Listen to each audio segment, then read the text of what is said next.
Good morning, students of class 7. Today we are going to discuss our map matrix book, and in this map matrix we are going to study today chapter number 3, that is the structure of the earth. Today we will discuss the structure of the earth, and then after you will have to solve the exercise which is given in page number 9 of your book after seeing this video. Okay, so let's start.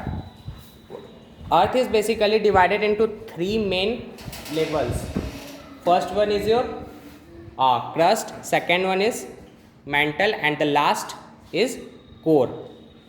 Starting with the uppermost layer of the earth is called as crust. crust कितना sir depth में जाएंगे जब तक crust रहेगा तो 30 kilometre तक आपका crust है.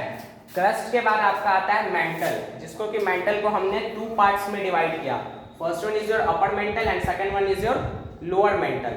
अपर मेंटल सर कहाँ से कहाँ तक, तो 30 किलोमीटर के बाद 700 किलोमीटर तक आपका अपर मेंटल है, और 700 किलोमीटर के बाद से लेकर के 209 किलोमीटर तक जब तक आप जाओगे तो ये आपका हो जाएगा लोअर मेंटल. लोअर मेंटल के बाद आपको फिर कोर आता है. फिर हम लोगों ने अगेन कोर को 2 पार्ट्स में डिवाइड किया. पहला हो गया आपका आउटर कोर, दूसरा हो गया इनर कोर.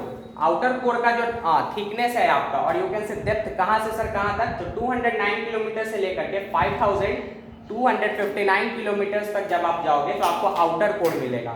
और उसके बाद आपका 5259 किलोमीटर से लेकर के 6370 किलोमीटर तक आप जब डेप्थ में जाओगे तो आपका फिर ये inner core. These are the thickness of what, thickness of crust, mantle and core. 30 kilometre तक क्रस्ट का है. उसके बाद क्रस्ट के बाद आपका मेंटल स्टार्ट होता है. मेंटल को 2 पार्ट्स में डिवाइड किया गया, अपर मेंटल, लोअर मेंटल.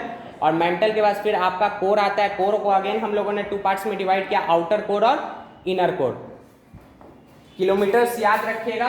उसके बाद मेंटल जो आपका है, क्रस्ट सबसे upper most layer of the earth है. If someone will ask which is the upper most layer of the earth, then you guys can answer the upper most layer of the earth is called as crust. Okay, and crust is upper होने के कारण सबसे hard भी यही है. उसके बाद जब हम मेंटल पे आते हैं तो मेंटल में जो सबसे ऊपर है आउटर अपर मेंटल, वो रॉकी है. उसके बाद जब लोअर मेंटल में आते हैं तो वहाँ पे सम मोल्टन रॉक्स आपका प्रेजेंट है which is called as magma.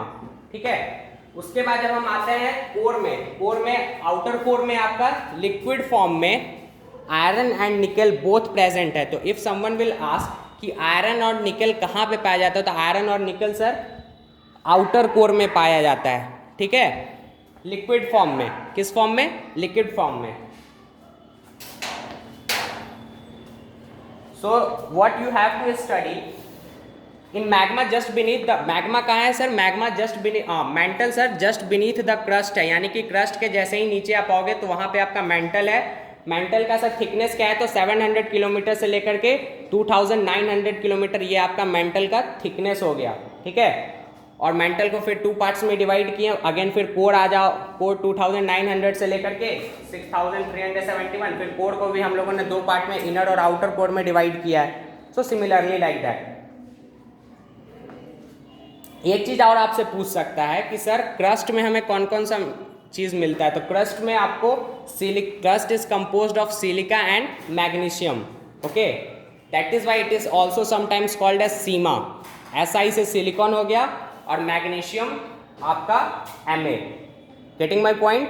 उसके बाद आप आ जाओ मेंटल में, तो मेंटल में आपका मोल्टन फॉर्म में और सॉलिड फॉर्म में, दोनों फॉर्म में आपका रॉक प्रेजेंट है. मोल्टन में जो है उसी को हम लोग क्या बोलते हैं, उसी को हम लोग मैग्मा बोलते हैं. देन आफ्टर कोर में आ जाओगे तो कोर में निकल एंड आयरन दोनों प्रेजेंट है. दैट इज वाई समटाइम्स बोल देते हैं कि नाइफ प्रेजेंट है. Knife NiFe. Ni से आपका निकल हो गया और Fe से आयरन हो गया. So this is it from this chapter. What you have to do, you have to just take the reference of this whole summary and you have to solve the questions which are given in as a exercise in page number 9. Thank you.